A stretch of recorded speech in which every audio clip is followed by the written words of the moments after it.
Assalamualaikum warahmatullahi wabarakatuh. Alhamdulillah, alhamdulillahilladzi arsala rasulahu bil huda wa dinil haqq liyuzhirahu 'ala dini kulli wa kafa billahi shahida. Asyhadu an la ilaha illallah wahdahu la syarika lah wa asyhadu anna Muhammadan 'abduhu wa rasuluh alladzi la nabiyya ba'dahu.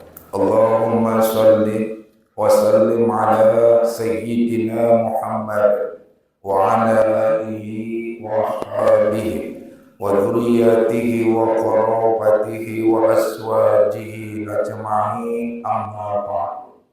Allah Ta'ala fi kitabihil karim, ya ayyuhalladzina amanu taqullaha haqqa tuqatih wa la tamutunna illa wa antum muslimun. Shadaqallahu azim.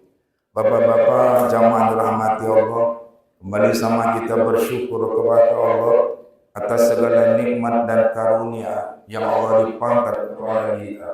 Mudah-mudahan semua nikmat yang silih berganti diberikan Allah ini akan berbuah untuk kita menjadi rahmat pada sebagai bekal dan persiapan untuk menghadap Allah Subhanahu wa Ta'ala.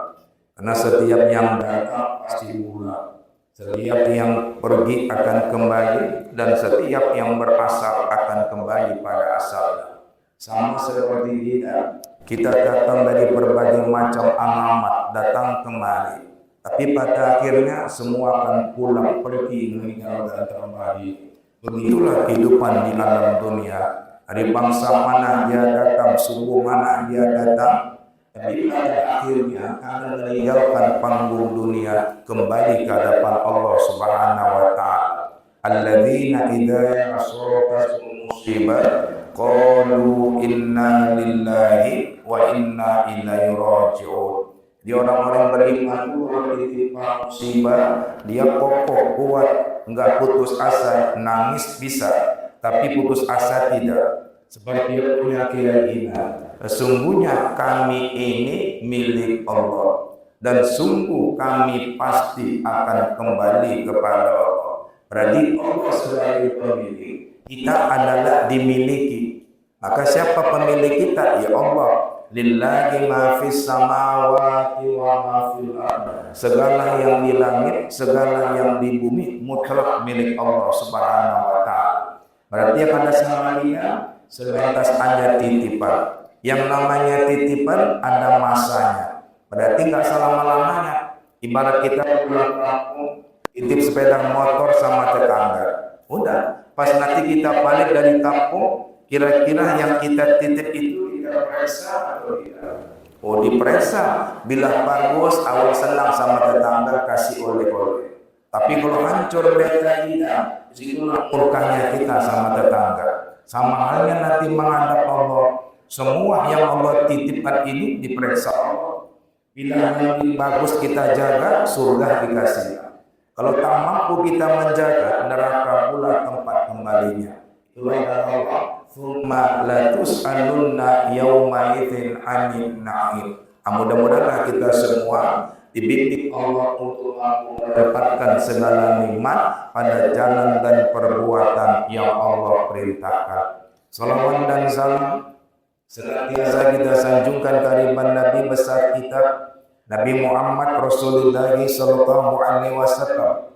Mudah-mudahan dengan terusnya bersalawat dan salam kepada baginda Rasul, kelak nanti di yaumil mahsyar termasuk yang tidak lihat karena Nabi yang akan mendapatkan syafaat ataupun pertolongan daripada Nabi Muhammad Rasulullah sallallahu alaihi wasallam. Amin rabbal alamin.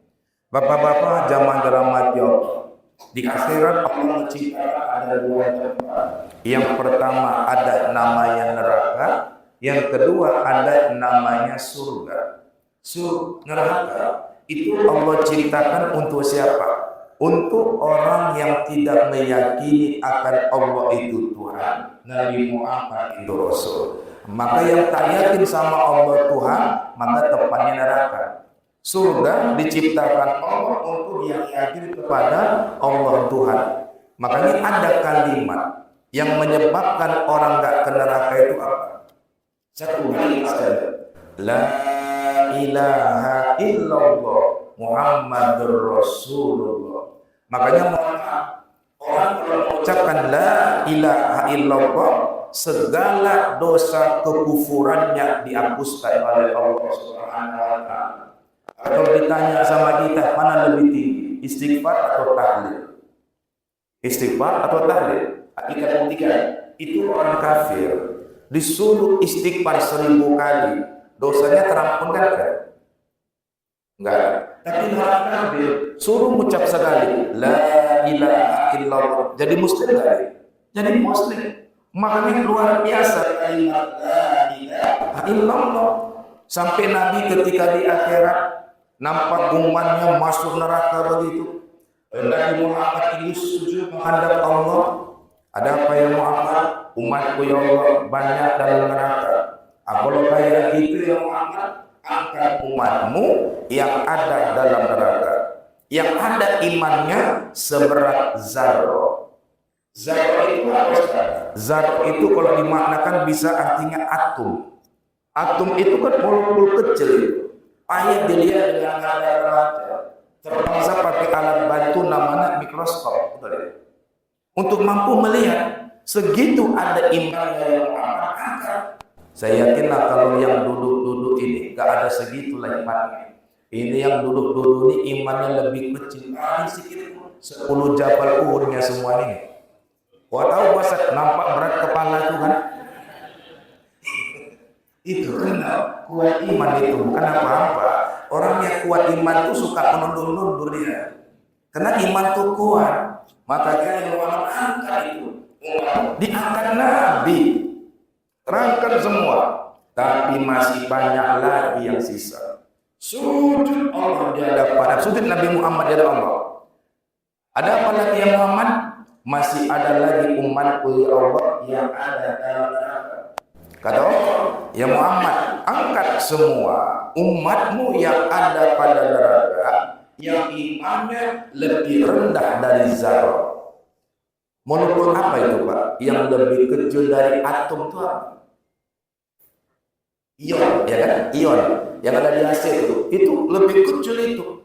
Makanya melihat segitu ada imannya yang angkat, diangkat Nabi, tapi masih ada lagi yang tinggal. Luar biasa. Siapa dan pula itu kan? Ya kita bukan dari Departemen Keuangan, bukan dari Dinas Pajak, bukan. Orang-orang pajak ini soalnya nggak segitu mungkin lah. Dari mana saja? Jatuhnya para biasa nampak apa? Ini menunjukkan kesolehan luar biasa di majlis. Hari ini udah lihatkan Nabi masih ada. Terakhir sujud lagi Nabi Muhammad, ya Allah masih ada lagi umatku dalam neraka ya Allah. Apa terakhir? Ya Muhammad, demi zatku, angkat semua umatmu dari neraka yang pernah dalam hidupnya sekali aja mengucapkan la ilaha illallah. Nanti buka dalam Sahih Bukhari ada, Sahih Muslim ada bab syafaat, bab syafaat Nabi angkat semua. Bayangkan sebantai-bantainya umat Nabi Muhammad, sejahat-jahatnya umat Nabi Muhammad masih ngucap dia. Walaupun pada masih ngucap, minimal pernah ikut takziah dia. Walaupun malam ketiganya terlambat pula lagi di luar kuburnya, tapi dia tahlil la ilaha illallah. Kan betul. Bahkan walaupun rasa kepala la ilaha illallah. Wah jelas wak nasi kotak wak. Nah kalau kau tahu kau nampak, kau tengok dulu sederhana apa Galinda. Udah wak, kenapa kotaknya kuning? Akhirnya walaupun kayak begitu dia, tapi kata Allah angkat sekali aja pernah mengucapkan la ilaha illallah. Luar biasa zikir ini. Makanya kalau kita belajar namanya tarekat, kan ada tarekat Saziliyah yang pemimpinnya Abu Hasan As-Sazili. Mereka cara zikirnya, dia tahlil dulu baru istighfar. Bukan astagfirullah ya, la ilaha illallah baru istighfar. Kok begitu? Dia pakai surah Muhammad ayat 19. Fa'lam annahu la ilaha illallah wastaghfir li dzambika walil mu'minina wal mu'minat. Maka ketahuilah tiada Tuhan selain Allah. Tahlil dulu, baru minta ampunlah kau kepada Allah. Maka kita wajib la ilaha illallah. Itu hebatnya luar biasa. Makanya ulama-ulama kita dulu sering mengajarkan banyakkanlah ucapan la ilaha illallah, la ilaha illallah. Bahkan dulu tuh masjid-masjid habis sholat subuh zikirnya panjang sampai 100 sampai terbit mata di kanan untuk bisa sholat sunat Isra. Berarti artinya kalimat la ilaha illallah itulah yang membentengi kita dari perkataan Allah Subhanahu wa taala. Maka nanti di akhirat siapapun kita pasti membutuhkan dua sisi. Apa itu? Yang pertama rahmat Allah, yang kedua syafaat baginda Nabi Muhammad Rasulullah sallallahu alaihi wasallam. Kenapa kita membutuhkan rahmat dan syafaat Nabi Muhammad? Mohon ini ya. Karena amal kita cacat semua. Hampir nggak ada loh amal kita yang sempurna. Coba tunjukkan amal kita yang sempurna. Ini mohon maaf. Sholat kita saja berpuluh tahun kita sholat. Satu sholat fardu saja mungkin belum pernah khusyuk 100%. Takbirnya khusyuk, baca bismillah, bismillahirrahmanirrahim khusyuk. Alhamdulillahirabbil alamin, mulailah ngajarinnya. Ar-Rahmanir-Rahim. Oh, ustaz yang minggu semalam ini. Ihdinas siratal mustaqim, mulai ke bawah. Udah hilang khusyuknya. Mau kita angkatkan zikir. Kadang tadi ada kepala yang rasa, mata yang kering, mata mulut mana-mana. Boleh kita angkatkan baca Quran, kurang fasih atau kurang fasih dalam baca Quran. Mau kita angkatkan sedekah, campur ada rasa bangga dalam sedekah. Mau kita angkatkan haji, makhluk haji mau dianggarkan, campur berangkat di tanah suci. Mau berangkat ke Arafah, naik bus itu kan berebut apa? Bangku kan. Naik ke pusku, nak senggol, nak tensi, rupanya nak senggol apa dia bilang? Surmani itu main tidak. Rupanya orang keuangan sama orang PLN rupanya. Dendam lama ketemu di Mekah. Mau kita anggarkan umroh, mohon maaf umroh hari sekarang lebih banyak nasis dari umrohnya. Betul kan? Lihatlah orang umroh hari ini luar biasa. Sambil Allah live streaming, subhanallah guys, kami lagi toples, rusak amalnya itu. Betul yang dipakai betul ya. Dari Kuala Namu sampai Bali Kuala Namu, apapun yang nampak naik status, nampak batu foto, batu Madinah. Pakar pun foto, pintu 33 lamban romantis pertemuan suami istri. Nemulan di namanya payung terbuka foto, saat payung terbuka, ya kan? Oh, jumpa unta pun foto, bersama dengan unta. Di komen orang, yang mananya bapak kok unta semua? Agar dia sama unta ada beda. Makanya nanti capek ke sana. Kalau mau foto sama unta, pastikan dulu apa beda sama unta. Ya pakai celana hitam, unta pun pakai. Takut apa nanti unta tuh yang mata. Bapak rajin kembali, susu pun tak kalau ditunggal. Susu unta pula dia. Nggak mau unta, datang-datang aja. Cuma 5 rial yang buat kado kan. Berarti amal kita penuh kecacatan. Makanya kita di akhirat, maaf ya, mengandalkan amal kita ini. Kira-kira secara amal ya, ke surga kan? Secara amal, oh berat lah. Tapi syukurnya kita, Nabi katakan orang itu masuk surga dengan rahmat Allah. Apa rahmat? Rahmat Allah. Kan kita kalau ada orang menikah, kita ingat semoga sakinah, mawaddah, warahmah. Ada tuh kan? Itu dari Quran kan? Ada. Surah Ar-Rum ayat 21. Wa min ayati an khalaq lakum lakum min anfusikum azwajan litaskunu ilaiha wa ja'ala bainakum mawaddatan wa rahmah. Ada sakinah, ada mawaddah, ada rahmah. Apa sakinah? Tenang. Apa mawaddah? Cinta. Apa rahmah? Sayang. Kalau saya boleh tanya, cinta sama sayang itu beda atau sama? Kira-kira beda apa ya? Apa beda cinta sama sayang? Susah untuk diungkapkan oleh kata-kata. Ini kan apa namanya? Ahli cinta semua. Apa kira-kira beda cinta sama sayang? Kalau cinta kan pakai C. Kalau sayang pakai S Ustaz. Cinta sama sayang, saya tunjukkan. Orang kalau sebelum menikah itu yang kuat cinta. Tapi orang sudah menikah yang kuat sayang. Maka cinta itu adalah mencari kelebihan. Maka orang jatuh cinta karena ada kelebihan pada yang dicintai. Gak mungkin bapak cari yang kurang-kurang. Sampai dia berkata, Adinda, aku tak memandang wajahmu, tapi yang ku pandang adalah hatimu. Pembohong itu pembohong. Sejak kapan bisa lihat hati orang? Dalamnya lautan bisa diselami, dalamnya hati siapa yang tahu? Duduk pun awak di samping diri awak, senyum pun dia sama kita, belum tentu awak tahu hatinya. Entah mau muntah dia sama awak, senyum dia.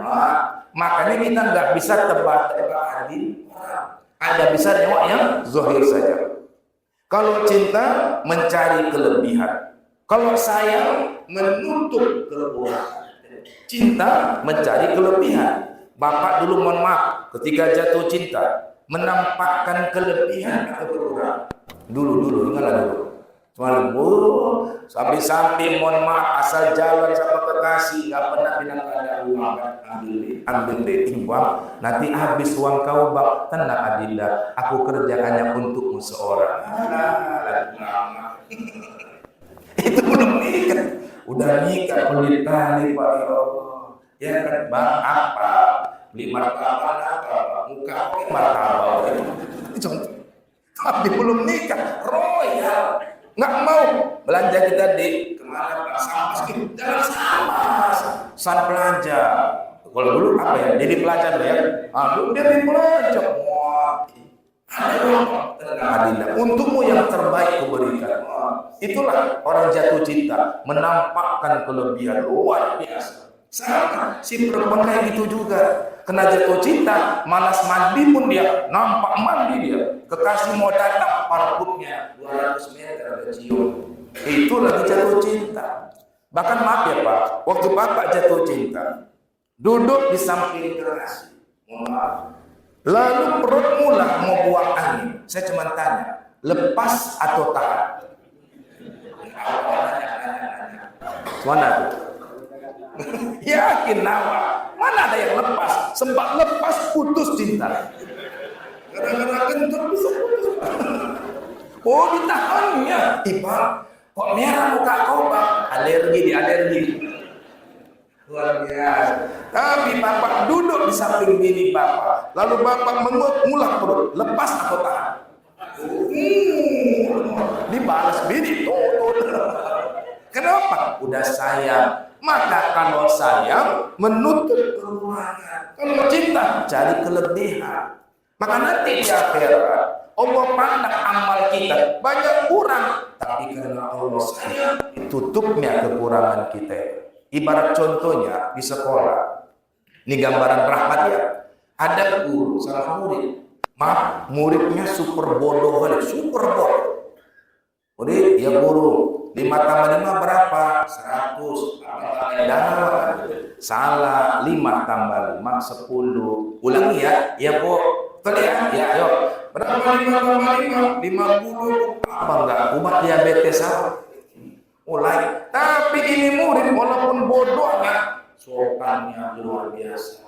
Sama guru sopan, cium tangan dia. Semua guru cium tangan. Sekolah nggak pernah bolos, apalagi terlambat. Di kantin nggak pernah nembak.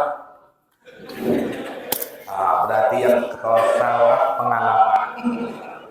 Hati-hati loh, hati-hati. Yang pernah nembak dulu kan, SMP SMA, makan opak 5, ngaku cuma 2, 3 nembak. Nanti di akhirat awak cari uang 2 lopak itu. ya. Maka solusinya jumpai waktu. Kita udah tinggal ya Ustaz. Udah, sedekahlah sebanyak yang pernah kita makan dari dia tanpa kita membayar. Itu untuk solusinya itu, supaya di akhirat nanti nggak muflis. Apa muflis? Bangkrut amal ibadah. Ini dia. Jadi tapi murid ini sangat bagus. Semua tugas dikerjakannya walaupun salah semua. Tapi saya pas ujian poinnya 2-3. Secara nilai naik atau tinggal? Tinggal. Tapi gurunya saya, aduh ini murid baik kali, sopan. Kalau sempat ku tinggalkan nanti putus asa. Maka akhirnya kena sayang sang guru, ditutup guru, nilai yang buruk tuh dibuat guru dia naik kelas. Berarti dia naik sebab apa? Saya guru, bukan nilai dia. Begitu nanti awal dia dapat Allah. Nengok sholat konten 2,3, zakatnya naik sila 3,1, hajinya turun pula 1,8, umroh 0,7.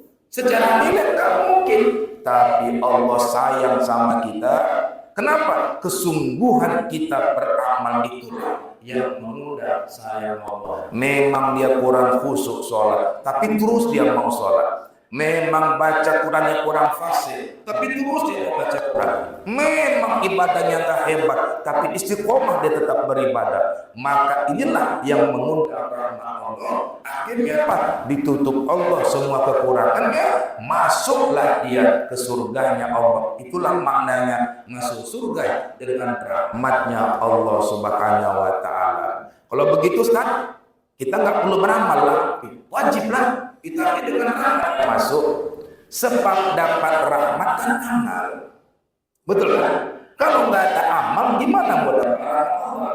Maka kita semua diharamkan oleh Allah untuk berputus asa. Coba buka surah As-Zumar ayat 53. Qul ya ibadiyalladzina asrafu ala anfusihim la taqnatu min rahmatillah innallaha yaghfiru dzunuba jami'a innahu huwal ghafurur rahim. Katakan ya Muhammad kepada hambaku yang sudah melampaui batas. Apa dia melampaui batas? Maaf, berbuat dosa besar, berulang-ulang, itulah namanya orang melampaui batas. Bilang sama dia ya Muhammad yang sudah melampaui batas itu, bilang sama hambaku, kalau dia mau tobat, jangan pernah putus asa akan rahmatku.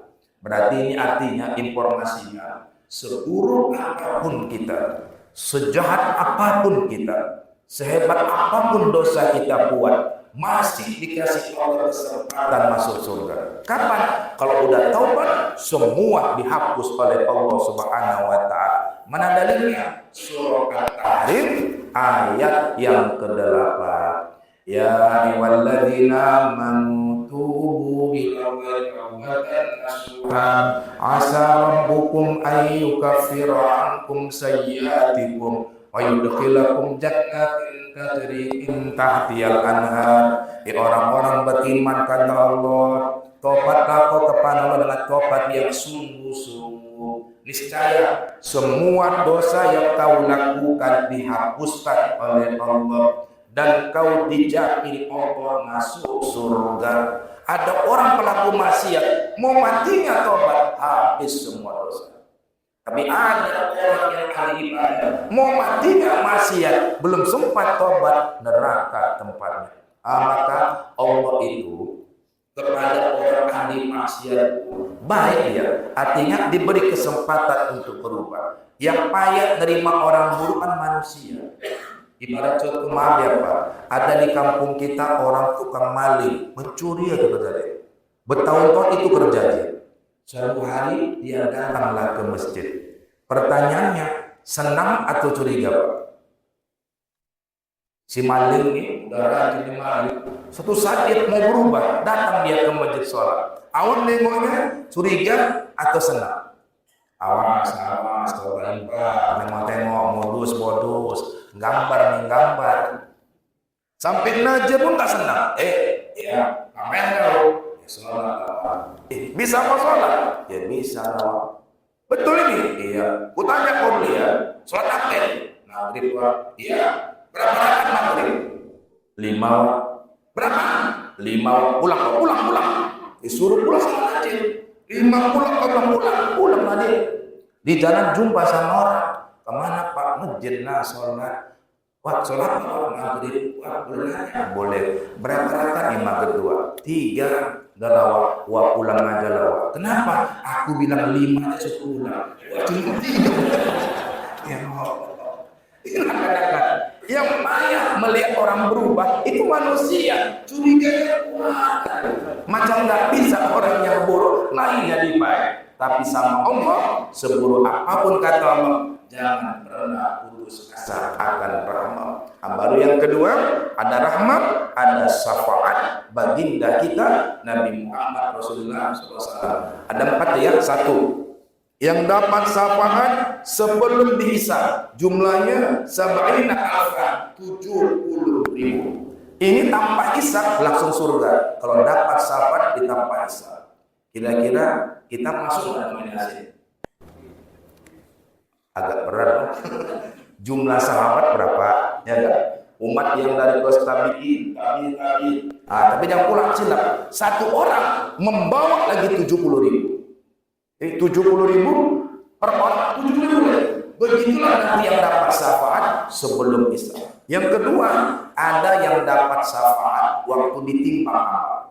Lebih berat dosa daripada pahala. Tapi dapat dia syafaat. Akhirnya apa? Nggak jadi ke neraka, masuk ke surga. Itulah golongan kedua. Yang ketiga, ada yang sudah masuk neraka dulu baru dapat syafaat. Apa gunanya? Dikeluarkan daripada neraka. Yang keempat, yang sudah masuk surga pun dapat syafaat. Apa tujuannya? Dinaikkan tingkatan yang dalam surga sebab syafaat Nabi Muhammad Rasulullah SAW. Maka Nabi mengatakan, awwalun nasi biyaumil qiyamah aktsaruhum alayya sholatan. Orang yang pertama kali dekat sama aku hari kiamat, itulah orang yang paling banyak mengucapkan sholawat dan salam kepada. Maka ini amal sederhana, tapi di sisi Allah sangat besar lagi. Makanya dalam surah Al-Ahzab dimana kan, innallaha wa malaikatahu yusholluna 'alan nabi ya ayyuhalladzina amanu shallu 'alaihi wa sallimu taslima. Sesungguhnya Allah dan para malaikat berselawat kepada an-nabi. An-nabi berbentuk ma'rifat khusus. Berarti beda ya. Nabi sama an-nabi beda. Kalau nabi umum, bisa Nabi Adam, bisa Nabi Yunus, bisa Nabi Yusuf. Tapi kalau Nabi khusus, berarti Nabi Muhammad. Maka Allah dan para malaikat berselawat sama Nabi Muhammad. Maka kata Allah, para orang beriman, salawat dan salamlah kau kepadanya. Tentunya kalau Allah salawat itu artinya, jangan samakan kayak kita ya, Arab. Allah salawat maknanya Allah memberikan rahmat. Malaikat salawat artinya malaikat memohon ampunkan kepada Allah akan dosa. Jadi Allah salawat, malaikat juga salawat. Makanya salah satu amal apa? Bersalawatlah kita kepada Nabi Muhammad Rasulullah sallallahu alaihi wasallam. Allahumma shalli wa sallim ala sayyidina Muhammad. Boleh. Allahumma shalli wa sallim ala Muhammad. Silakan. Mau pakai Sayyidina silakan, nggak pakai silakan. Jangan dibenturkan antara yang pakai dengan yang nggak pakai. Intinya bersalawat. Mudah-mudahan kaji yang singkatnya dan banyak, kan nggak mau lama-lama, setengah jam udah masuk waktunya kan. Ingin saya minggu semangat ada kelamaan saya ngaji. Setengah 2 selesai Ustaz. Karena kita ngaji bulan Ramadan nggak pakai minum, nggak pakai roti Pak Ustaz. Makanya ngaji anak coba ini ya. Sebelum kita tutup ada bertanya silakan. Nggak ada lah Pak Ustaz. Agak capek ini Pak Ustaz. Ya, ada pertanyaan? Mari sama-sama kita berdoa kepada Allah Subhanahu wa taala.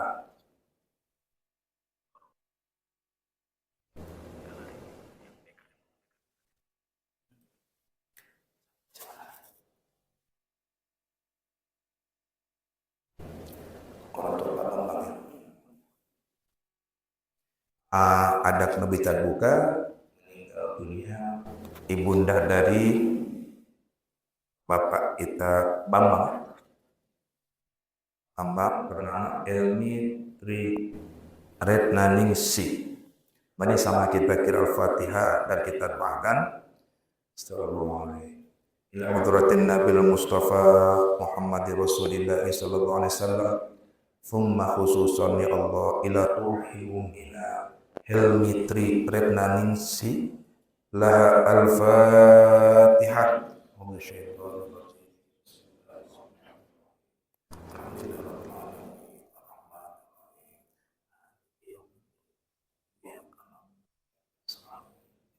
Oh, tolong stopin. Syaratul ladzina an'amta alaihim ghairil maghdubi alaihim. Alhamdulillahi rabbil alamin. Wassalatu wassalamu ala sayyidina Muhammadin wa ala alihi washabbihi ajma'in. La ilaha illa anta subhanaka inna kunna minadh dhalimin.